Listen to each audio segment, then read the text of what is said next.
Bismillahirrahmanirrahim. Assalamualaikum warahmatullahi wabarakatuh. Alhamdulillahi rabbil alamin. Wabihi nasta'inu ala umuri dunya waddin. Assalatu wassalamu ala ashrafil anbiya'i wal mursalin, nabiyyina Muhammadin wa ala alihi wa sahbihi ajma'in.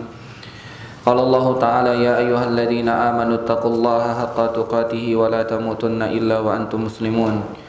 Jamaah sekalian rahimani wa rahimakumullah, marilah kita panjatkan segala puja dan puji syukur kehadiran Allah Subhanahu wa taala atas segala limpahan nikmat yang Allah Subhanahu wa taala berikan kepada kita, sehingga kita dapat melaksanakan aktivitas-aktivitas yang bermanfaat dalam rangka beribadah kepada Allah Subhanahu wa taala. Salah satu hal yang bermanfaat yang dapat kita lakukan saat ini adalah menuntut ilmu syar'i. Mari kita bersyukur kepada Allah Subhanahu wa taala atas nikmat yang agung ini. Salawat beriringkan salam kita panjatkan kepada Nabi kita, Nabi besar Muhammad sallallahu alaihi wasallam. Semoga salawat dan salam juga tercurah limpahkan kepada keluarga beliau, sahabat-sahabat beliau, dan para pengikutnya yang mengikuti dengan benar sampai hari kiamat.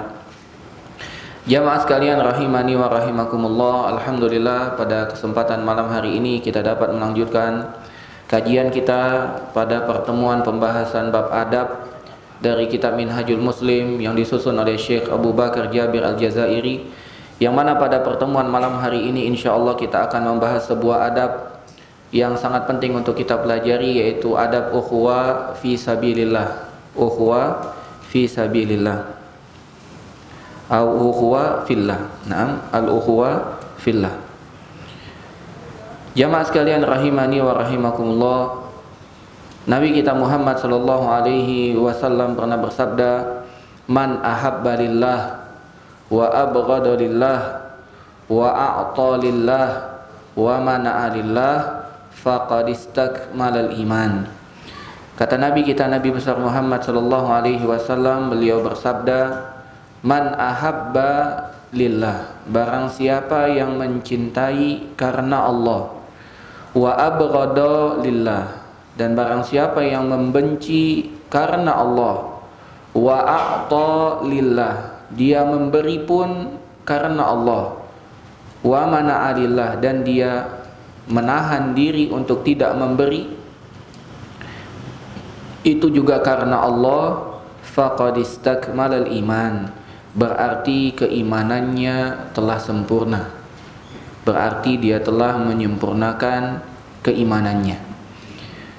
Jamaah sekalian rahimani wa rahimakumullah, ketika kita membahas tentang ukhuwah fillah, sedang kita membahas ukhuwah fillah, ya ukhuwah itu artinya persaudaraan, ya, fillah di jalan Allah Subhanahu wa taala atau karena Allah Subhanahu wa taala, maka hadis ini adalah mencakup segalanya. Kata Nabi Muhammad sallallahu alaihi wasallam, barang siapa yang mencintai karena Allah, artinya dia mencintai seseorang disebabkan karena Allah mencintai orang tersebut, disebabkan karena orang tersebut mengamalkan hal-hal yang dicintai oleh Allah Subhanahu wa taala, maka ia cintai orang tersebut. Wa abghada lillah, dan dia membenci pun karena Allah membenci orang itu, atau karena orang itu melaksanakan perbuatan yang dengannya Allah membencinya, sehingga dia membenci orang tersebut. Wa a'ta lillah, dia memberi pun karena Allah, dia memberi karena Allah yang menganjurkan untuk memberi. Au mana'a lillah, atau juga dia tidak memberi, menahan dirinya untuk tidak memberi, itu pun karena Allah. Kenapa dia tidak memberi? Karena Allah melarang untuk memberikannya. Faqad istakmalal iman, berarti orang tersebut telah menyempurnakan keimanan. Jamaah sekalian rahimani wa rahimakumullah, maka tentang adab bagaimana cara kita ukhuwah fillah ini, ya bagaimana kita bersaudara di atas agama ini penting untuk kita pelajari. Ya, karena hal ini banyak sekali kita ya luput. Ketika kita bersaudara, ketika kita bergaul, ketika kita berkawan, dan itu dilandaskan karena keimanan, karena keislaman kita, maka sejatinya kita sedang beribadah kepada Allah Subhanahu wa taala. Dan ini ibadah yang agung. Kita membenci, kita mencintai, kita memberi, kita melarang untuk seseorang itu disebabkan semua karena Allah Subhanahu wa taala. Maka ini merupakan ibadah yang agung yang Allah Subhanahu wa taala perintahkan kita kepada hal tersebut. Kemudian Nabi kita Muhammad sallallahu alaihi wasallam juga pernah bersabda tentang hakikat orang yang beriman. Beliau sallallahu alaihi wasallam bersabda, "Al-mu'minu ilfun ma'lufun." Kata beliau, "Al-mu'minu ilfun ma'lufun, wala khaira fi man la ya'lafu wala yu'lafu." Naam, la khaira fi man la ya'lafu wala yu'lafu. Kata beliau, "Al-mu'minu ilfun ma'lufun." Orang mukmin itu adalah orang yang ramah dan mudah diramahi, akrab dan mudah diakrabi. Wala khaira fi man la ya'lafu wala yu'laf. Maka tidak ada kebaikan pada seseorang yang tidak akrab dan tidak juga mudah untuk diakrabi, tidak ramah dan tidak mudah untuk diramahi. Ini menunjukkan kepada kita harusnya orang yang beriman itu adalah orang yang ramah. Nggak ada hubungan darah, tapi ada hubungan iman. Hubungan inilah yang harus dia bangun. Hubungan inilah yang harus dia jaga. Hubungan inilah yang harus dia pupuk, dia pelihara, sehingga hubungan ini pun berkembang menjadi cinta yang dibangun di atas ketaatan kepada Allah Subhanahu wa taala. Kita duduk di sini semuanya mungkin bin kita berbeda. Ada namanya Ahmad bin Muhammad, ada namanya Utsman bin Yusuf, ada namanya Umar bin Affan misalnya, ya. Banyak beda. Namun kita bersatu di sini di atas tali ikatan iman. Makanya Nabi Muhammad SAW pun bersabda, "Awsaku ural iman al-hubbu fillahi wal bughdu fillah." Ikatan iman yang paling kencang, paling kuat, paling kokoh adalah yang dibangun di atas cinta karena Allah, benci karena Allah. Kita bersatu duduk di sini karena kita beriman kepada Allah Subhanahu wa taala. Kita mencintai yang ada di samping kita. Kita ingin dia mendapatkan kebaikan dari kita, tidak ingin kita mengganggu dia. Kenapa? Karena dia mukmin, karena dia muslim, karena dia sholat berjamaah, karena dia duduk pengajian sama-sama kita. Karena kita satu tujuan, satu misi. Kita ingin menjadi hamba Allah Subhanahu wa taala yang benar, karena kita ingin hidup senang di dunia dan di akhirat. Karena kita ingin berkumpul bukan hanya di dunia, namun berkumpul nanti di surga Allah Subhanahu wa taala. Maka hubungan yang kita bangun sekarang lebih kuat sejatinya daripada hubungan yang dibangun atas pertemanan biasa. Hubungan yang kita bangun sekarang, duduknya kita di majelis ini, di masjid ini, sejatinya hubungan ini jauh lebih kuat. Ya, karena hubungan yang kita bangun ini bukan hanya karena kita kenal, namun kita dibangun di atas cinta dan benci karena Allah Subhanahu wa taala. Demikian juga Nabi SAW juga pernah bersabda, "Inna haulal arsy manabir min nur, 'alaiha qaumun libasuhum nurun wa wujuhuhum nurun, laisu anbiya'a wala syuhada, yaghbituhumun nabiyyuna wasyuhada." Kata Nabi Muhammad SAW, sesungguhnya di sekitar arsy, di sekitar arsy Allah Subhanahu wa taala, manabir min nur, ada mimbar-mimbar yang terbuat dari cahaya. Ini kabar dari Nabi Muhammad SAW, bahwasanya di sekitar arsy Allah ada mimbar-mimbar dari cahaya. Alaiha qaumun libasuhum nurun, ada sekelompok manusia, ada sekelompok kaum yang pakaiannya terbuat dari cahaya. Wujuhum nurun, wajah mereka pun cahaya, bersinar cahaya. Laisu bi anbiya'a wala syuhada, namun mereka bukanlah para nabi, bukan juga para orang yang mati syahid. 6. Yarbituhumun nabiyyuna wasyuhada. Ya, bahkan justru para nabi dan para syahid, orang yang mati syahid, merasa iri dengan mereka. Maka para sahabat pun bertanya, qalu ya Rasulullah, sifhum lana. Ya Rasulullah, kabarkan sifat mereka kepada kami. Bagaimana sifat mereka? Sampai-sampai para nabi, sampai-sampai para syuhada iri dengan mereka. Mereka mendapatkan mimbar-mimbar dari cahaya, pakaian mereka pun cahaya, wajah mereka pun cahaya. Ya, mereka bukan nabi, bukan juga orang yang mati syahid. Bahkan para nabi dan mati syahid pun, yang mati syahid pun cemburu iri dengan mereka. Maka Nabi Muhammad SAW pun berkata, Al-mutahabbuna fillah, Al-mutahabbuna fillah, wal mutajalisuna fillah, wal mutazawaruna fillah. Kata Nabi Muhammad SAW, mereka adalah orang-orang yang saling mencintai karena Allah Subhanahu wa Ta'ala. Mereka duduk bersama karena Allah Subhanahu wa Ta'ala, dan mereka saling berziarah, saling mengunjungi karena Allah Subhanahu wa Ta'ala. Subhanallah.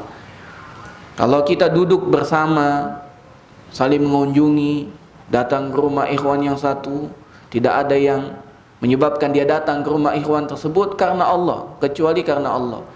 Maka Allah Subhanahu wa Ta'ala menyediakan bagi mereka mimbar-mimbar dari cahaya, pakaian mereka pun dari cahaya, wajah mereka pun bersinar bak cahaya. Bahkan para nabi dan para syuhada pun cemburu dengan mereka. Mereka itu adalah orang yang saling mencintai karena Allah. Mereka duduk bersama bermajelis karena Allah, dan mereka pun saling mengunjungi, saling berziarah, ya, karena Allah Subhanahu wa Ta'ala. Tidak ada tendensi apapun, bukan karena bisnis, bukan karena mau berhutang, bukan. Mereka datang mengunjungi temannya, mengunjungi saudaranya karena Allah. Karena temannya sama akidahnya dengan dia, karena temannya sama-sama pengajian dengan dia, karena temannya lah yang mengingatkan dirinya dalam rangka dalam ketaatan kepada Allah Subhanahu wa Ta'ala, maka dia mengunjunginya. Maka dia duduk bermujalasah dengan dia, maka dia mencintai orang tersebut karena Allah Subhanahu wa Ta'ala. Mereka inilah yang dikatakan oleh Nabi Muhammad SAW mendapatkan kedudukan di sekitar arsy Allah dalam bentuk mimbar-mimbar dari cahaya, pakaian mereka pun cahaya, dan wajah-wajah mereka pun bercahaya bak cahaya. Ya, jamaah sekalian rahimani wa rahimakumullah. Ada satu kisah yang ingin kami sampaikan. Baru saja, ya, belum 1 bulan ini, kami berjumpa dengan seseorang. Ya, kami berjumpa dengan seseorang. Kemudian beliau ngajak kenalan. Ya, di Prabu Muli inilah, di masjid. Ya, dia datang, mau bertanya, dia bilang. Ya, silakan Pak. Jadi kalau kita sholat itu pakai usolin enggak? Ya, kalau lafaz usolin enggak Pak, niat itu kan di dalam hati. Oh begitu, jadi dalam hati aja. Iya begitu ya. Hanya dia cerita-cerita. Dia bilang, saya datang ke masjid ini karena dianjurkan oleh saudara saya. Dia bukan satu bapak dengan saya, dia beda ibu dengan saya. Dia asli Prabu Muli, saya bukan asli Prabu Muli. Ya, tapi saya anggap dia saudara. Loh kok bisa begitu Pak? Iya. Karena ketika saya bertemu dengan dia, hal pertama yang dia bilang ke saya, sudah sholat belum bang? Saya bilang, orang yang mengingatkan saya sholat itu keluarga. Kalau teman biasa tidak mengingatkan sholat, maka dia adalah saudara saya. Maka kalau saudara saya memberikan saya nasihat, pasti saya terima. Dia bilang, bang belajar di masjid sini saja. Maka orang tersebut datang ke masjid itu, ketemu dengan anak. Maka langsung anak bilang, subhanallah, inilah makna al-hubbu fillah. Orang cinta karena Allah Subhanahu wa Ta'ala. Binnya berbeda, ibunya berbeda, daerah asalnya berbeda. Karena dia mengingatkan sholat, dia katakan dialah saudara saya. Maka kalau jamaah sekalian mendapatkan orang seperti itu, ya, ada teman mengingatkan tentang perkara akhirat, jangan dilepas.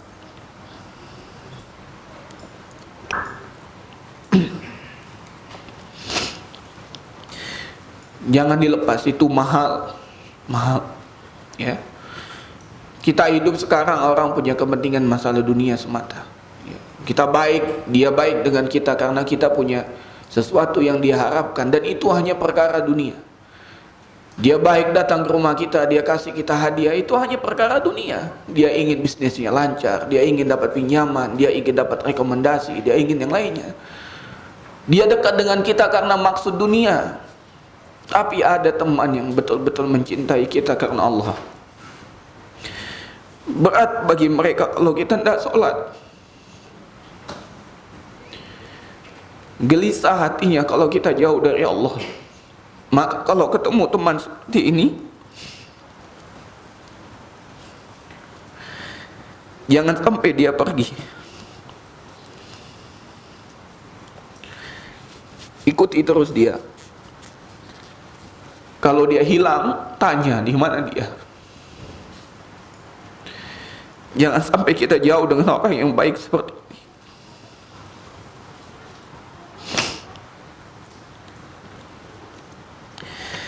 Jamaah sekalian rahimani wa rahimakumullah.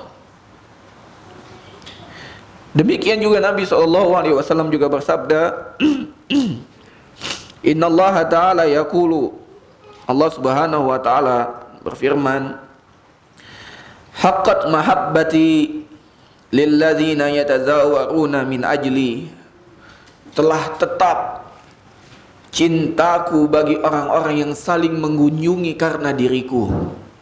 Kata Allah Subhanahu wa Ta'ala, haqqat mahabbati lilladzina yatazawaruna min ajli, telah tetap cintaku kepada orang-orang yang saling mengunjungi hanya karenaku. Tidak ada urusan dunia, tidak ada urusan bisnis. Dia datang ke rumah saudara betul-betul karena agama, betul-betul karena dia muslim, betul-betul karena dia mukmin, betul-betul karena dia adalah teman pengajian. Tidak ada hubungan yang lain. Dia datang bermain, menanyakan kabar. Dia hanya ingin tahu bagaimana agama kita. Apakah agama kita tetap terjaga? Apakah kita bergaul dengan orang-orang yang baik? Dia ingin, dia menjadi salah satu bagian dari orang tersebut. Maka Allah Subhanahu wa Ta'ala mengatakan, haqqat mahabbati, maka cintaku itu telah tetap untuk orang tersebut. Kemudian Allah Subhanahu wa Ta'ala juga berfirman, wa haqqat mahabbati lilladzina yatanasaruna min ajli. Kata Allah Subhanahu wa Ta'ala, dan telah tetap cintaku bagi orang-orang yang saling menolong, saling tolong menolong, saling membantu hanya karenaku, hanya untuk membelaku. Ya. Kata Allah Subhanahu wa Ta'ala, haqqat mahabbati lilladzina yatanasaruna min ajli, telah tetap cintaku bagi orang-orang yang saling bantu-membantu, tolong menolong, bela-membela hanya karenaku. Ya. Kita jaga harkat martabat saudara kita karena dia beriman. Kita tutupi aib-aib saudara kita karena dia beriman. Kita berikan nasihat yang terbaik yang kita punya karena dia saudara kita beriman. Kita ingin kebaikan kepada dia. Karena iman seseorang tidak akan sempurna sampai dia betul-betul mencintai saudaranya seperti dia mencintai dirinya sendiri. Allah Subhanahu wa Ta'ala berfirman, atau Nabi SAW bersabda, la yu'minu ahadukum hatta yuhibba li akhihi ma yuhibbu li nafsihi. Tidak sempurna keimanan seseorang sampai dia mencintai untuk saudaranya apa-apa yang ia cintai untuk dirinya sendiri. Maka dia berusaha memberikan yang terbaik yang dapat dia berikan untuk saudaranya dari nasihat. Ya. Maka kalau ada saudara kita datang kepada kita memberikan nasihat, kalau kita jarang ikut pengajian, tiba-tiba kita di WA, ditanya kabarnya, diminta untuk datang ke pengajian lagi, maka jaga orang yang seperti ini. Itu orang yang jarang, ya, jarang. Jaga, jangan sampai kita jauh-jauh dengan orang seperti itu. Ya, itu orang yang mahal, orang yang mahal. Ya. Tidak gampang kita nyari orang seperti itu. Ketika dia mengingatkan aib kita, dosa dan maksiat kita, kita terima kasih dengan dia. Makanya Umar bin Khattab pernah mengatakan, naddarallahu mra'an ahda ilayya uyubi. Semoga Allah memberikan cahaya pada wajah seseorang yang dia telah menghadiahkan kepadaku tentang aib-aibku. Dia datang kepadaku beritahu, antum tu salah, antum melakukan perkara ini salah, antum khilaf, antum salah, antum berdosa, antum salah, antum harus bertobat. Maka Umar bin Khattab pun mengatakan, naddarallahu mra'an, semoga Allah memberikan cahaya untuk orang tersebut.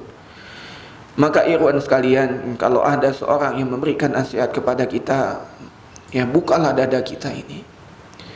Jangan sampai gengsi dan rasa sombong itu lebih menyelimuti dada kita sehingga kita tidak mau menerima kebenaran. Kadang-kadang ketika ada orang memberikan nasihat kepada kita, baik itu via telepon ataupun via WA ataupun dengan apapun caranya, hal yang pertama yang kita lakukan adalah membentengi diri. Enggak begitu. Enggak. Dengarkan dulu apa yang dia maksud dari nasihatnya. Jangan-jangan dia mengetahui apa yang kita tidak ketahui untuk diri kita sendiri. Karena terlalu banyak kita menganggap remeh dosa, jangan-jangan dosa kita anggap itu ketaatan. Maka ada orang yang mengingatkan kita itu dosa. Ya. Maka kita dengarkan. Jangan langsung kita bantah, jangan langsung kita tutupi diri. Dengarkan dulu. Ya. Bayangkan bahwasanya nasihat itu adalah obat. Yang obat itu, ya sifat obat itu pahit. Ya, memang di awal terasa membuat telinga merah, membuat mata merah, membuat ya badan ini bergetar, ingin marah, tapi tahan. Tidaklah dia mengungkapkan itu kepada kita kecuali dia cinta dengan kita. Kalau dia tidak cinta, tidak ungkapkan hal tersebut. Ya, masa bodoh. Saudara bukan, dulur bukan, kan? Untuk apa? Untuk menyampaikan. Yang ada kalau menyampaikan malah dia benci dengan kita.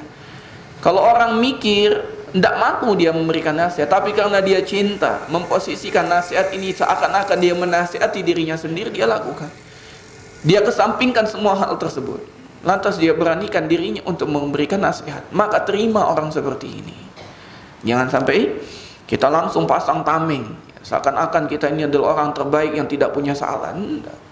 Kita buka diri kita, ya. Jangan sampai kita menolak kebenaran tersebut. Karena hakikat sombong, kata Nabi Muhammad SAW, al-kibru batarul haqqi wa ghamtun nas. Hakikat kesombongan itu adalah ketika kita menolak kebenaran yang disampaikan dan kita meremehkan manusia.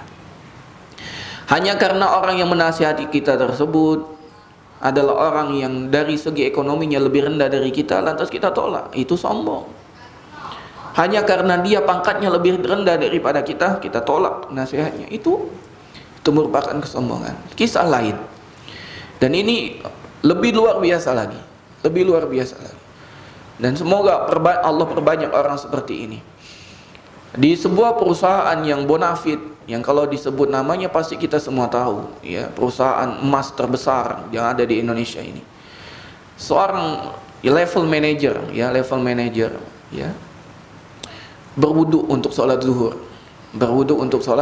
zuhur. Tiba-tiba level staff melihat sang manajer berwudu, ya, kanan kiri. Tiba-tiba staff itu bilang, "Pak, mohon maaf." "Oh iya, kenapa? Saya lagi wudu." "Wudunya Bapak salah," dia bilang.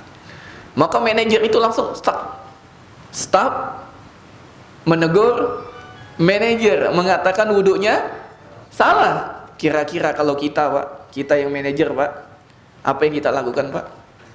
"Ah, kamu sok tahu kan," gitu. Tapi ini manajer luar biasa. Mungkin disinilah kita tidak tahu kapan hidayah itu datang, Pak. Kita tidak tahu kapan hidayah itu datang. Maka sang manajer pun berhenti dari wudunya. "Oh begitu. Kalau begitu ajarkan saya bagaimana wudu yang benar." Itu disuruh tuh stafnya, ajarkan saya bagaimana cara wudu yang benar. Maka sang staf pun menyontohkan tata cara wudu yang dia ketahui, ya, sebagaimana hadis Utsman, bagaimana tata cara Nabi SAW berwudu. Maka sang manajer itu mengatakan, "Oh begitu caranya. Tapi kalau begitu saya mau praktek, tolong bimbing saya." Maka sang manajer yang jauh levelnya tinggi, ya, kalau kita angkakan, staf itu level 2, level 3, manajer itu levelnya 20 mungkin. Maka dia pun belajar wudu dari seorang staf tersebut. Setelah itu sang manajer menepuk pundaknya, "Terima kasih ya. Jangan ragu kalau saya salah untuk mengingatkan saya." Berlalu, ternyata besoknya staf tidak berhenti, Pak, membawakan hadiah buku Sifat Sholat Nabi Muhammad SAW. Dan apa yang dikatakan oleh sang manajer, marah dia, "Oh berarti ente nganggap saya tidak tahu sholat?" "Enggak." "Terima kasih ya. Kalau ada buku lain yang bagus seperti ini, tolong kasih tahu saya, biar saya beli yang mana." Diterima, Pak. Maka sang manajer pun mulai belajar. Sampai akhirnya sekarang sang manajer menjadi seorang salafi sejati. Dan ilmu sang manajer berhenti dia dari Freeport, ya, ya, gabung dengan lembaga sunnah, memperbaiki manajemen sekolah sunnah. staf yang menurut kita kalau kita sebutkan bahaya. Negur manajer, taruhannya dipecat, ya enggak? Negur manajer, taruhannya dipecat. Cuman staf tersebut menghilangkan semua keraguan tersebut, dia berani tegur, Pak, wudu Bapak salah. Hanya dengan satu ucapan itu ternyata Allah bukakan pintu hidayah. Maka ikhwan fiddin rahimani wa rahimakumullah, la tahqiranna minal ma'ruf syai'an. Jangan pernah kita meremehkan sedikit pun kebaikan. Menurut kita kebaikan itu sedikit, sepele, rendah. Namun kita tidak tahu efek dari kebaikan tersebut. Hanya karena wudu ternyata orang tersebut mendapatkan hidayah sunnah. Sampai berhenti dari perusahaan tersebut, sampai gabung di lembaga pendidikan sunnah, memajukan pendidikan sunnah. Subhanallah, betapa besar pahala seorang staf yang kalau kita nilai dari sisi derajat, martabat, gaji, ekonomi mungkin rendah, namun di sisi Allah Subhanahu wa taala betapa besar pahala yang Allah Subhanahu wa taala janjikan untuk dia. Demikian juga Allah Subhanahu wa taala akan melindungi, akan menaungi 7 golongan di hari kiamat, yang mana pada hari tersebut tidak ada naungan, tidak ada perlindungan kecuali dari naungan Allah Subhanahu wa taala. Nabi kita Muhammad sallallahu alaihi wasallam bersabda, sab'atun yuzilluhumullahu fi zillihi yauma la zilla illa zilluhu. Ada 7 golongan yang Allah Subhanahu wa taala akan naungi dia, naungi mereka di bawah naungan Allah Subhanahu wa taala pada hari yang tidak ada naungan kecuali naungan Allah Subhanahu wa taala. Hari kiamat, jemaah sekalian, hari kiamat yang kita mungkin disebut terus hari kiamat, namun kita mungkin lupa bagaimana kejadian hari kiamat. Kejadian yang begitu dahsyat. Bagaimana matahari hancur, hilang cahayanya, ditabrakkan dengan bulan. Matahari hilang cahayanya, bulan hilang cahayanya, bintang-bintang yang selama ini kemerlip di langit berjatuhan, kemudian hilang semua cahayanya. Semua menjadi gelap. Lautan yang selama ini kita lihat indah tiba-tiba dimasak oleh Allah Subhanahu wa taala. Bukan hanya mendidih, maka lautan tersebut pun menjadi api. Kejadian yang sangat mengerikan. Sampai-sampai Allah Subhanahu wa taala mengatakan, yauma yafirru mar'u min akhihi, pada hari di mana seseorang lari dari saudaranya, wa ummihi wa abi, lari dari bapak dan lari dari ibunya, wa sahibatihi wa bani, lari dari istrinya, lari dari anak keturunannya. Hari yang begitu menakutkan. Hari di mana Allah Subhanahu wa taala mengumpulkan manusia di padang mahsyar dalam kondisi tidak berpakaian, tidak berkhitan, tidak memiliki alas kaki. Di hari yang Allah Subhanahu wa taala jadikan bumi ini datar, tidak ada lagi tanda-tanda, tidak ada lagi daerah tinggi, daerah rendah. Semuanya datar sama.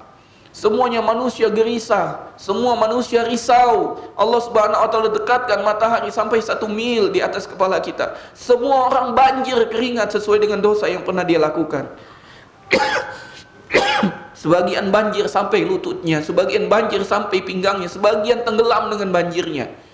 Semua orang merasakan kesulitan pada hari tersebut. Semua orang berlari datang menuju Adam alaihissalam meminta bantuan, namun Nabi kita Muhammad, Nabi Adam tidak bisa memberi bantuan. Mereka datang kepada Nabi Nuh, Nabi Nuh pun tidak bisa memberi bantuan. Mereka datang kepada Nabi Ibrahim pun tidak bisa memberi bantuan. Mereka datang kepada Nabi Musa, mereka datang kepada Nabi Isa, namun mereka semua tidak bisa memberi bantuan. Maka di hari ini kita butuh bantuan, kita butuh pertolongan, dan Allah Subhanahu wa taala memberikan bantuan hanya untuk 7 golongan saja. Hanya 7 golongan saja.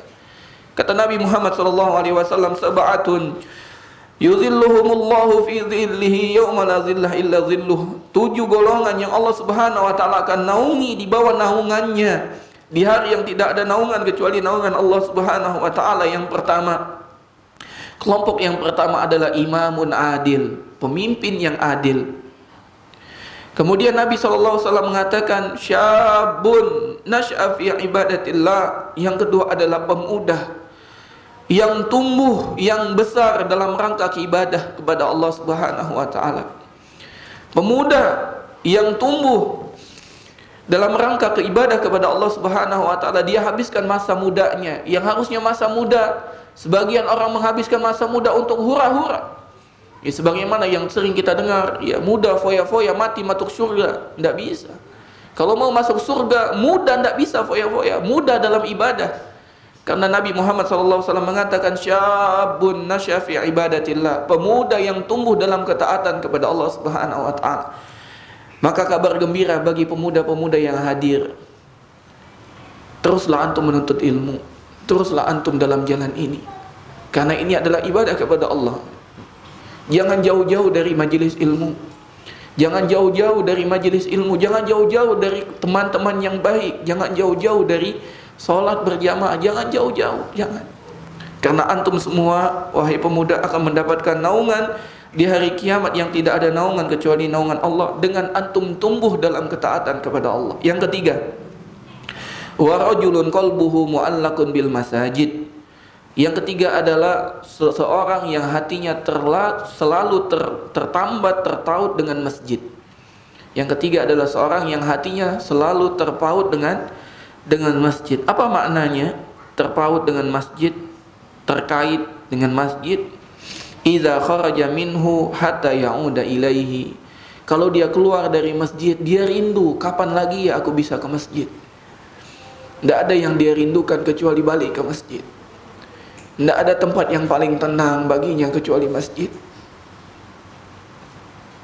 Dan dia niatkan hidupnya hanya untuk menunggu sholat. Selesai dia dari sholat, dia menunggu waktu sholat yang lain. Dia tunggu kapan azan berkumandang, sehingga dia bisa datang ke masjid lagi untuk melakukan sholat. Ketika dia selesai dari sholat, dia menunggu lagi kapan azan datang, kapan azan berkumandang, sehingga dia dapat lagi ke masjid.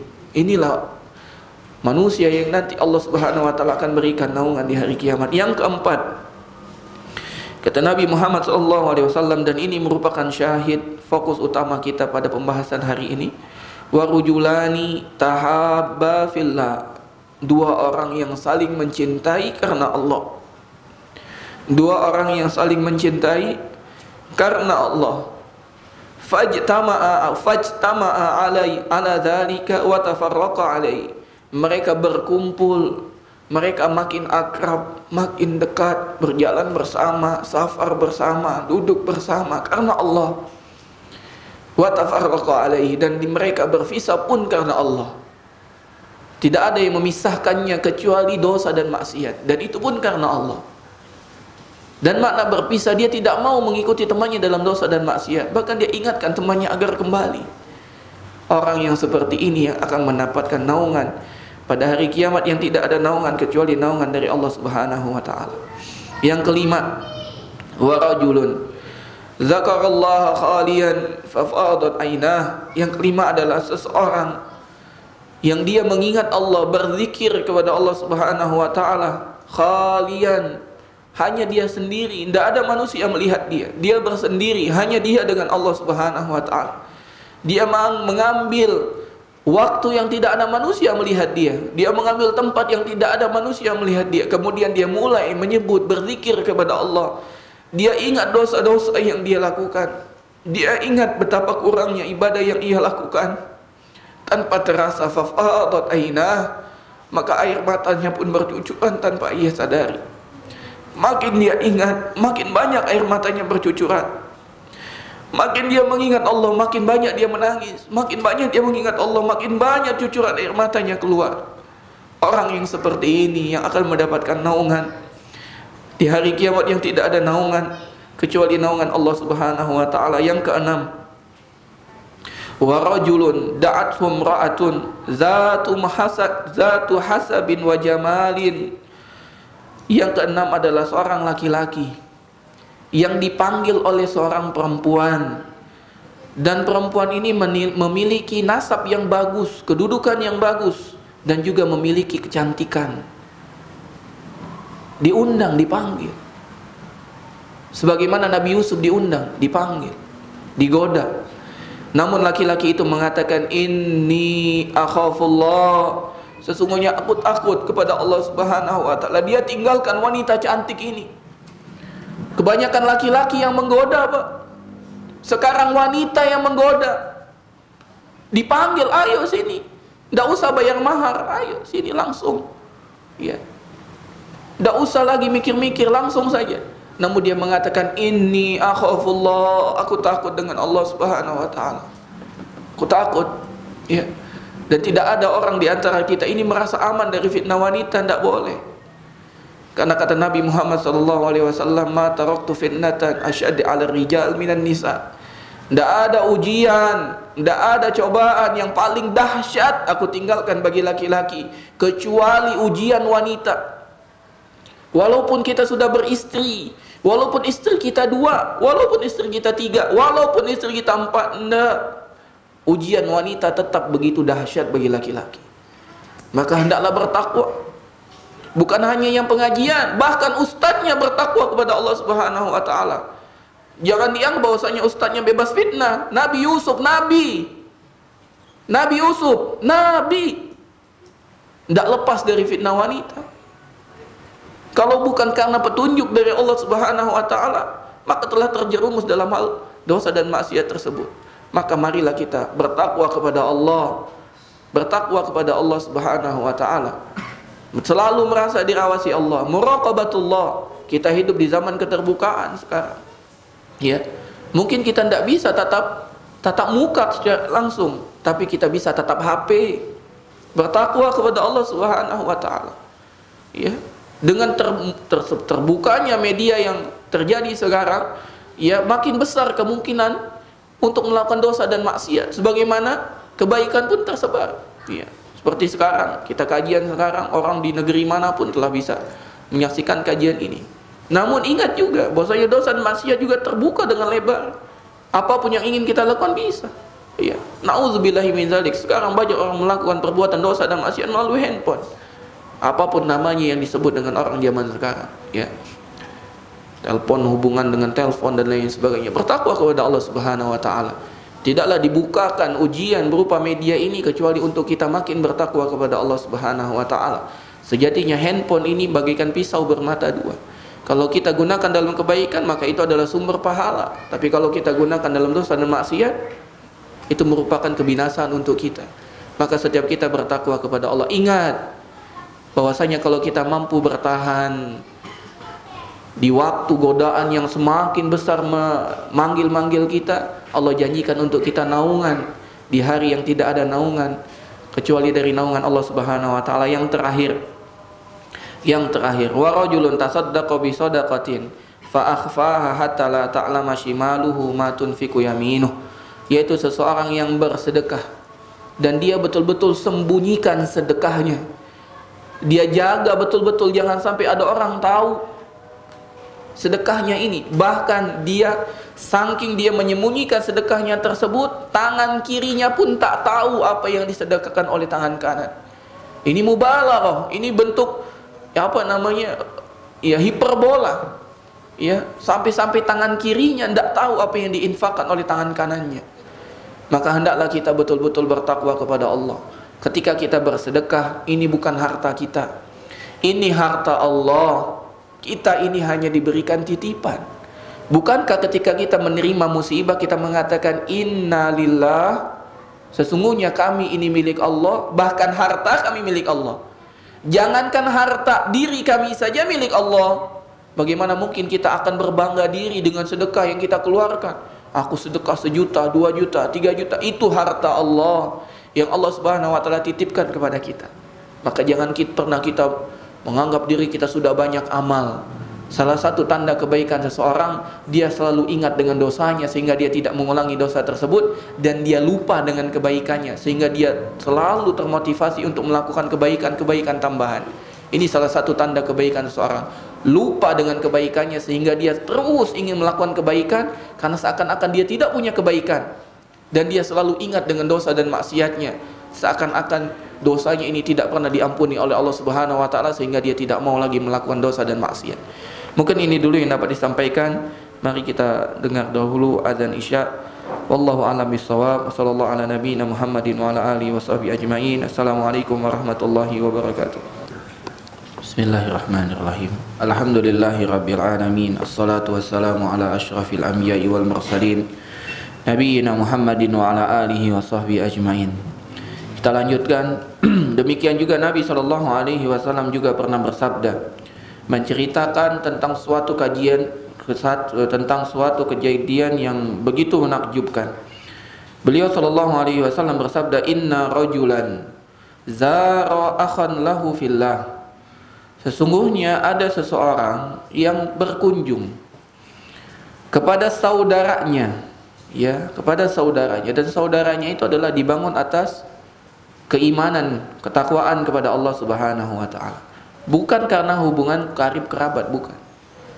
Tidak ada hubungan karib kerabatnya, cuman dia bersaudara karena keimanan. Fa arsadallahu lahu malakan, maka Allah Subhanahu wa taala mengutus seorang malaikat. Faqala aina turid, maka malaikat tersebut bertanya kepada orang tersebut, mau kemana engkau? Qala uridu an azur akhi fulan, aku ingin berkunjung, menjenguk, berziarah menuju saudaraku fulan. Dia bukan saudaraku sebapak, bukan seibu, bukan karib kerabat. Dia saudaraku karena seiman. Qala li hajatin laka indak, apakah engkau punya keperluan, urusan pekerjaan, bisnis, sekolah? Enggak. Kata beliau, kata orang tersebut, qala la, enggak ada urusan lain. Qala li qarabatin bainaka wa bainahu, engkau ada karib kerabat dengan dia? Punya rahim? Qala la, enggak punya. Qala fa bimi'matin laka indahu, apa karena engkau mendapatkan kebaikan, nikmat darinya? Enggak juga, kata beliau. Fabima, lantas malaikat bertanya, lantas kenapa engkau mau bertemu dengan dia? Kenapa engkau capek-capek keluar dari rumahmu sehingga engkau ingin berkunjung menuju dia? Maka mengatakan, uhibbuhu fillah, aku mencintainya karena Allah. Tidak ada yang membuat aku keluar dari rumah sehingga aku datang mengunjungi dia kecuali karena aku cinta dengan dia karena Allah Subhanahu wa taala.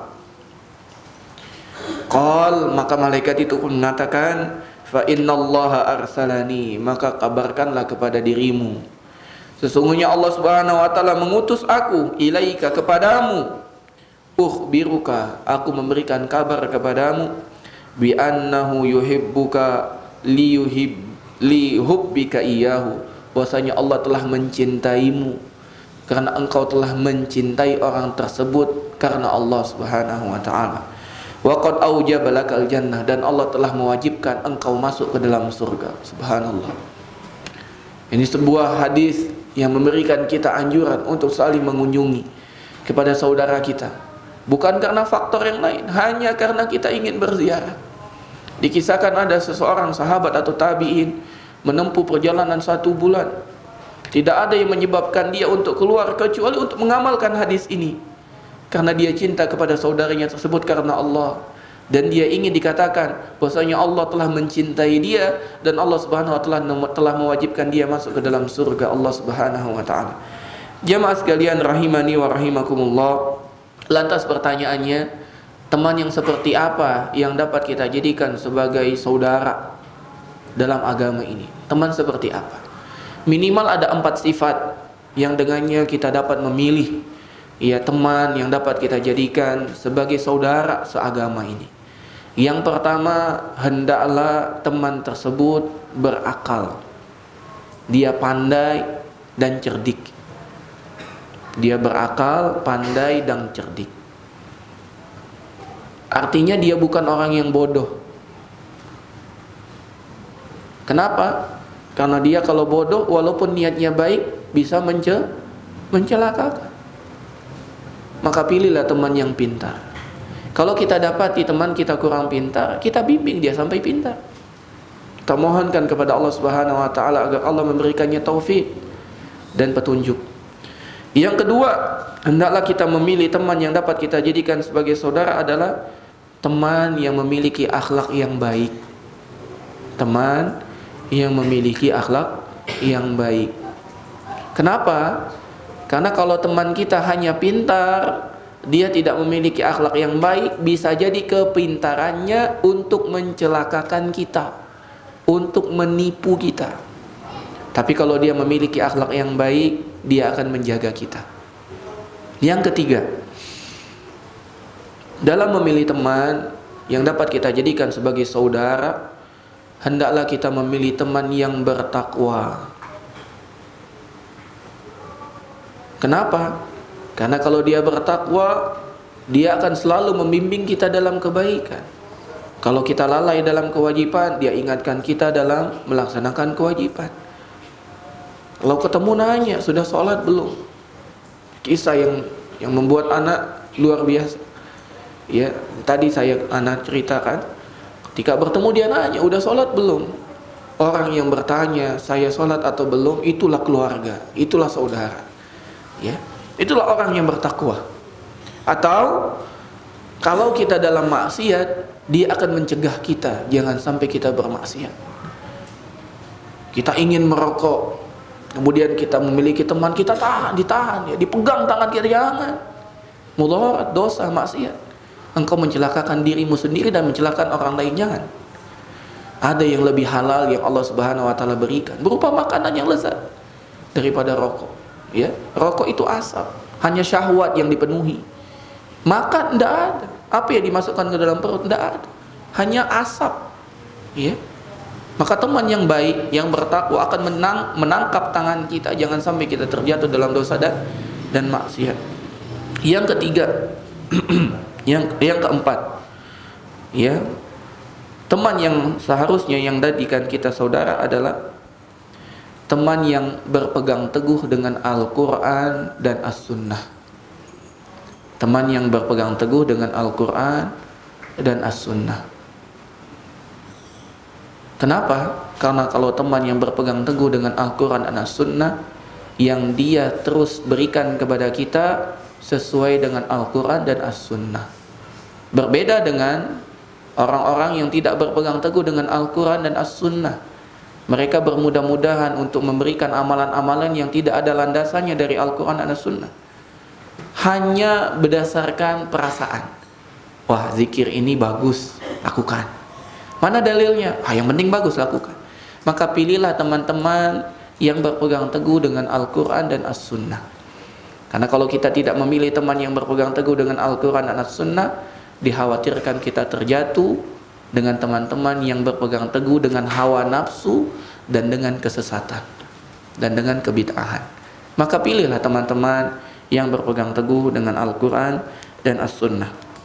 Kemudian ada sebuah cerita, ada salah satu orang yang soleh memberikan nasihat kepada anaknya, bagaimana cara berteman, bagaimana cara berteman. Maka orang soleh tersebut mengatakan kepada anaknya, wahai anakku, jika engkau merasa perlu untuk memiliki teman, maka carilah teman yang apabila engkau memberikan kebaikan kepadanya, dia menerima kebaikan itu darimu. Kalau engkau berkawan, carilah kawan yang dapat engkau jadikan saudara. Apabila engkau memberikan kebaikan kepadanya, dia dengan sukarela menerima kebaikanmu. Dan apabila engkau menemani dirinya, dia akan membantumu untuk menghiasi dirimu dengan takwa. Dan apabila engkau membutuhkan bantuannya, dia dengan ringan tangan segera membantumu. Ini nasihat seorang bapak kepada anak. Cari teman yang seperti itu. Apabila engkau memberikan kebaikan kepadanya, dia mau menerima kebaikan tersebut. Jika engkau menemaninya, maka dia akan menambah keindahan dalam perbuatanmu tersebut, akan menghiasimu. Dan apabila engkau butuh bantuan, dia dengan segera akan membantumu. Kemudian bapak itu mengatakan kepada anaknya, orang soleh tersebut mengatakan kepada anaknya, dan apabila engkau membutuhkan bantuan, engkau menjulurkan tanganmu untuk meminta bantuannya, maka dia jangan sigap mengambil tanganmu memberikan bantuannya. Bahkan sebelum engkau meminta bantuan, dia mengetahui bahwasanya dirimu butuh bantuan, tanpa diminta dia langsung memberikan bantuan. Cari teman yang seperti itu. Dan apabila ia melihatmu dalam perbuatan buruk, maka dia menangkap tanganmu, mencegahmu jangan sampai engkau jatuh dalam perbuatan buruk tersebut. Bertemanlah wahai anakku, ya, dengan orang-orang yang apabila ia bicara, ya, apabila engkau bicara kepadanya, dia percaya dengan kata-katamu. Apabila engkau berdua berjalan, ya, untuk melakukan suatu perjalanan, dia mengajakmu untuk berbicara, berkonsultasi dengan dirimu. Dan apabila kalian bertengkar, maka dia pun akan mengalah untuk dirimu. Carilah teman seperti itu. Ini adalah nasihat yang begitu agung yang disampaikan oleh salah satu orang soleh kepada anaknya sebagai standar dia mencari teman. Ya. Ketika kita berbicara seperti ini, maka kita bukan sedang mencari teman, bahkan kita sedang mempersiapkan diri kita untuk menjadi teman. Tadi dikatakan apabila orang butuh bantuan, jangan sampai dia meminta bantuan, kita yang memberi bantuan. Artinya kita yang harus seperti itu. Karena kata Nabi Muhammad SAW, man arada an yuzahzaha anin nari wa yudkhilal jannata, barang siapa yang ingin dijauhkan dari api neraka, dimasukkan ke dalam surga, falyati maniyatuhu wa huwa yu'minu billahi wal yaumil akhir, maka hendaklah dia ketika kematian datang menemuinya, dia dalam kondisi beriman kepada Allah dan hari akhir, wal ya'ti ilan nas alladzi yuhibbu ayyuta ilaihi, dan hendaklah dia mendatangi manusia dengan apa-apa yang ia sendiri cinta untuk didatangkan kepada dirinya. Artinya kita harus memberikan kepada manusia apa-apa yang kita sendiri cinta untuk kita dapatkan. Jadi kalau kita ingin mendapatkan teman yang baik, maka kita dulu mempersiapkan diri kita untuk menjadi teman yang baik. Karena ada seseorang ulama juga mengatakan, kalau kalian mencari teman yang tidak ada aib, maka engkau akan mendapatkan dirimu tidak punya teman. Karena tidak ada manusia kecuali ada aib dan kesalahannya. Maka hendaklah kita menjadi teman yang mudah memaafkan. Namun standarnya adalah teman yang memiliki akal pikiran yang normal, ya, dia juga adalah memiliki akhlak yang baik, dia bertakwa kepada Allah, selalu menjaga kewajiban-kewajiban yang Allah perintahkan, menjauhi semua larangan-larangan Allah, kemudian dia juga berpegang teguh dengan Al-Quran dan As-Sunnah. Inilah standar kita mencari teman yang dapat kita jadikan sebagai ukhuwah fillah, yaitu persaudaraan di jalan Allah Subhanahu wa ta'ala. Mungkin sampai di sini dulu kajian kita pada hari ini. Insyaallah kita akan lanjutkan pembahasan tentang ukhuwah fillah ini pada pertemuan pekan depan biiznillah. Kita memohon kepada Allah Subhanahu wa taala semoga diberikan kesempatan, kesehatan, umur, sehingga kita dapat melanjutkan pembahasan kita dari kitab yang bermanfaat ini, kitab Minhajul Muslim. Lebih dan kurang kami mohon maaf, pada Allah kami mohon ampun. Kami tutup. Subhanakallahumma bihamdika asyhadu an la ilaha illa anta astaghfiruka wa atubu ilaik. Jika ada pertanyaan kami persilakan.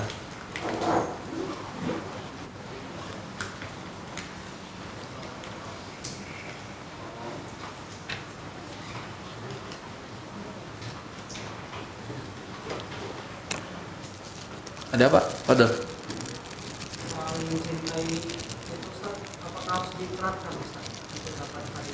Masya Allah. Barakallahu fiik. Kalau mencintai seseorang apakah harus disebutkan? Dalam sebuah hadis Nabi SAW, apabila engkau mencintai saudaramu, maka hendaklah engkau memberitahu dia bahwasanya engkau mencintainya. Jadi kita dianjurkan untuk mengungkapkan perasaan kita kepada saudara kita dengan mengatakan, akhi inni uhibbuka fillah, aku mencintaimu karena Allah. Ada satu kisah, ya, seseorang ya rajin ngaji, beliau juga diustadkan, sering memberikan faedah kepada orang-orang di kampungnya. Rumahnya kalau tidak salah di Lumajang. Lumajang itu Jawa Timur, dekat dengan Jember, sekitar 1 jam 1,5 jam. Adalah salah satu kebiasaan beliau, rahimahullah, beliau sudah meninggal. Suka datang ke STDI. Ana tidak bertemu dengan beliau. Ana sudah keluar dari STDI, sudah tamat, baru beliau sering ke STDI. Ana cuma dapat ceritanya. Jadi beliau tiap kali datang ke kampus, ketemu dengan asatidzah, ketemu dengan Ustaz Arifin, ketemu dengan Ustaz Syafiq, ketemu dengan semua asatidzah, tidak lupa dia selalu mengungkapkan, Ustaz, uhibbuka fillah, Ustaz, aku cinta kepadamu karena Allah. Selalu dia ucapkan tersebut. Sampai akhirnya ketika beliau wafat, maka yang terkenang dalam diri asatidzah tersebut adalah rasa cinta yang selalu dia ungkapkan. Jadi ketika orang tersebut meninggal, ya, orang merasa kehilangan. Tidak ada lagi orang yang apabila bertemu mengungkapkan inni uhibbuka fillah. Tidak ada lagi. Maka kehilangan sosok tersebut menyebabkan orang selalu ingat. Oh inilah. Sehingga ketika kita ingat selalu kita doakan yang terbaik. Karena beliau telah habis masanya untuk melakukan amal, beliau sekarang hanya dapat menunggu. Ya, maka kabarkan bahwasanya kita mencintai saudara kita, dan ini sebagaimana yang Allah yang diajarkan oleh Rasul sallallahu alaihi wasallam, barang siapa mencintai saudaranya maka hendaklah dia mengabarkan cintanya tersebut kepada saudaranya tersebut dengan mengatakan inni uhibbuka fillah, sesungguhnya aku mencintaimu karena Allah. Wallahu a'lam bishawab. Ada lagi? Fadl.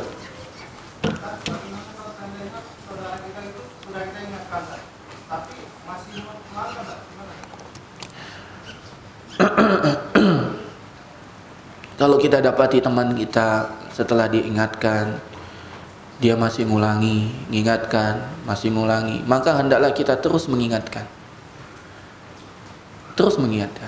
Karena tidak tahu kita kapan nasihat itu masuk dalam hatinya. Ya, kita ingatkan terus, tidak pernah bosan. Sampai kapan kita mengingatkan saudara kita? Cuman ada dua kemungkinan. Kita duluan mati atau dia yang mati. Jadi kita mengingatkan saudara kita untuk taat kepada Allah, untuk menjauhi dosa dan maksiat. Kapan berhentinya? Sampai dia meninggalkan maksiat. Kalau dia tidak meninggalkan, sampai kapan kita mengingatkan dia? Sampai dia mati atau sampai kita yang mati. Ya. Dan ketika kita mengingatkan dia, bukan dalam rangka kita sedang menganggap diri kita paling suci, tidak.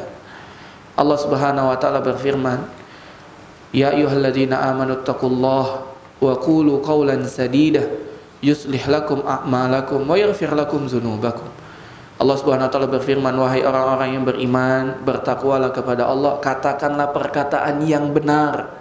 Ketika kita menasihati saudara kita, kita sedang mengatakan perkataan yang benar. Kita niatkan dalam hati kita agar kita mendapatkan buah dari ucapan kita. Apa? Yuslih lakum a'malakum. Semoga Allah yang memperbaiki urusan kita. Wa yaghfir lakum dzunubakum, dan semoga Allah mengampuni dosa-dosa kita. Sehingga ketika kita mengingatkan saudara kita, memberikan nasihat, sejatinya itu untuk kebaikan kita sendiri.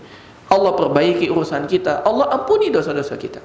Maka tidak ada yang menghalangi kita untuk berhenti untuk memberikan nasihat, kecuali kita meninggal atau saudara kita tersebut yang meninggal, atau dia yang sekarang sudah tidak melakukan perbuatan buruk lagi, ya tidak usah diingatkan lagi. Ya, wallahu a'lam bishawab. Ada lagi?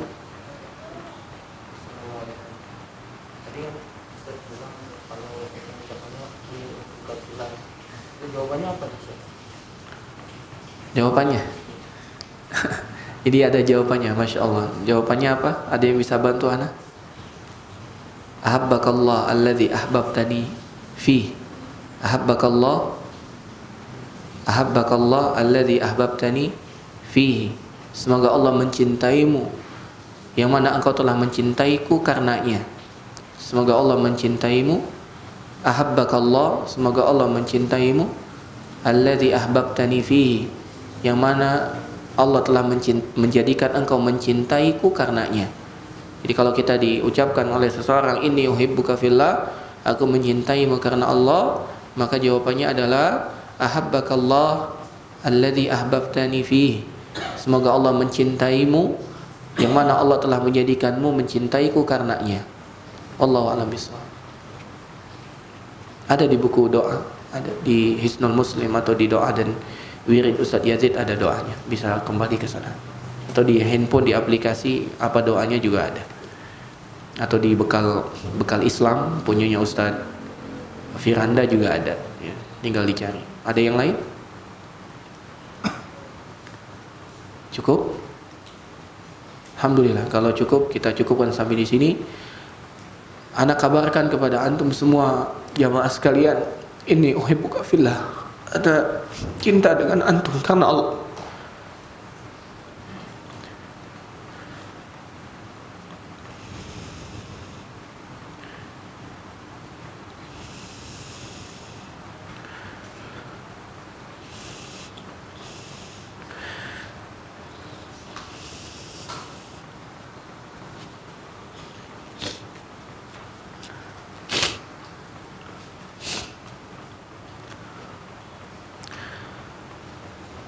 Kita sudah tahu umur kita sampai kapan.